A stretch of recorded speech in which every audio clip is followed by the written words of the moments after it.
Hello বন্ধুরা, আশা করি তোমরা সবাই ভালো আছো এবং সুস্থ আছো। আজকে তোমাদের কাছে একটা নতুন টিউটোরিয়াল নিয়ে এসেছি, যেটা হচ্ছে যে কোনো ইমেজের পিছনে বা যে কোনো ব্যাকগ্রাউন্ডে গ্রাফিটি আর্ট কি করে অ্যাড করতে হয়।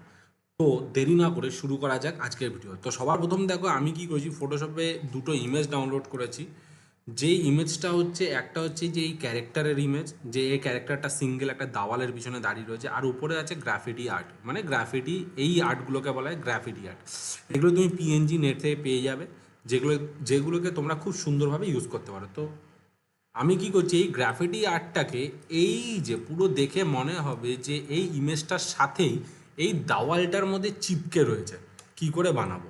সো দেখতে থাকো পুরো ভিডিও, নালে তোমরা কখনো বুঝতে পারবে না যে কি করে আমরা গ্রাফিটি আর্ট ইউজ করতে পারি।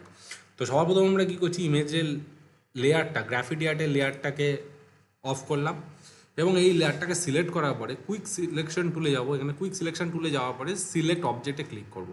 তো সিলেক্ট অবজেক্টে ক্লিক করার পরে জাস্ট কন্ট্রোল জে দাবাবো। কন্ট্রোল জে দাবিয়ে কী করবো, ইমেজ লেয়ারটাকে, কপি লেয়ারটাকে উপরে ফেললাম আর নিচে রয়ে গেল গ্রাফিটি আর্টটা। এবার প্রশ্ন রয়েছে, গ্রাফিটি আর্টটা তো পড়ে তো গেল, কিন্তু দেখো মনে হচ্ছে না যে দেওয়ালের সাথে চিপকে রয়েছে। দেখো মনে হচ্ছে না যে বাইরে থেকে আলাদাভাবে বসানো। তো এরকম রিয়ালিস্টিক ফিল যে দেওয়ালের সাথেই আছে, এরকম রিয়ালিস্টিক ফিল কী করে আনবো। তার জন্য কী করছি, একটু হালকা করে এই গ্রাফিটি আর্টটাকে একটু হালকা করে উপরের দিকে তুলছি, যাতে জিনিসটা ভালো লাগে। এরকম টাইপের বা এরকম টাইপেরও রাখতে পারো, খুব সুন্দরভাবে একটু নিচের দিকে রাখছি, তাহলে ভালো লাগে। এবার কি করব, এই যে গ্রাফিটি আর্টের যে লেয়ারটা আছে, লেয়ারের উপর ডাবল ক্লিক করবে। ডাবল ক্লিক করলে দেখো এখানে কি হলো, লেয়ার স্টাইল খুলে গেল।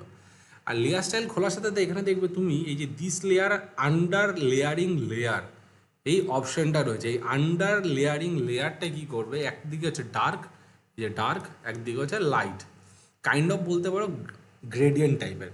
আমি কি করব, জাস্ট অল্ট প্রেস করে এই মাঝখানে এই ইয়েটাকে ব্রেক করে দেবো। দেখতে পাচ্ছ, দেখো খুব সুন্দরভাবে, দেখো দেওয়ালের সাথে চিপকে গেল, দেখতে পাচ্ছ। অ্যান্ড ওকে মেরে দেবো। তো দেখো, দেখে তো মনে হচ্ছে খুব সুন্দরভাবে দেওয়ালের সাথে চিপকে গেছে এবং ভালোও লাগছে, খারাপ লাগছে না। কিন্তু প্রশ্নটা যে এখানে একটু লাইট অ্যান্ড শেড আছে। তো লাইট অ্যান্ড শেডটাকে অ্যাডজাস্ট করার জন্য কী করব, এই লেয়ারটাকেই একটা কন্ট্রোল জে মেরে কপি করব। তো কপি করার সাথে সাথে দেখো এটা কি হলো, এটা ডিপ হয়ে গেল। এবার কি করব, এখানে অ্যাড লেয়ার মাস্ক, এই যে অ্যাড লেয়ার মাস্ক অপশানে ক্লিক করব। তারপর কী করবো, ব্রাশ টুলে যাবো। ব্রাশ টুলে যাওয়ার পরে এখানে কি করছি, দেখো এখানে সফট ব্রাশ ইউজ করছি। সফট ব্রাশ ইউজ করার পরে উপরে ব্ল্যাক আর নিচে হোয়াইট, হালকা করে জাস্ট এরকমভাবে ইরেজ করে একটু মিলিয়ে দেবে, দেখতে পাচ্ছ। এবার দেখো রিয়ালিস্টিক ফিল কি সুন্দরভাবে তোমাদের কাছে এসে গেছে। তো দেখতে পাচ্ছ বন্ধুরা, কী করে গ্রাফিটি আর্ট আমরা অ্যাপ্লাই করলাম যে ইমেজের পিছনে। তো আশা করি বন্ধুরা তোমাদের আজকের ভিডিও ভালো লেগে থাকবে। যদি তোমাদের আজকের ভিডিও ভালো লেগে থাকে, তাহলে অবশ্যই তোমরা তোমাদের চ্যানেলটিকে লাইক করো, কমেন্ট করো, and please please please subscribe করতে ভুলো না। নেক্সট ভিডিওতে আরও কিছু মজাদার নিয়ে আসতে চলেছি। তো সঙ্গে থাকো, সাথে থাকো, বাই।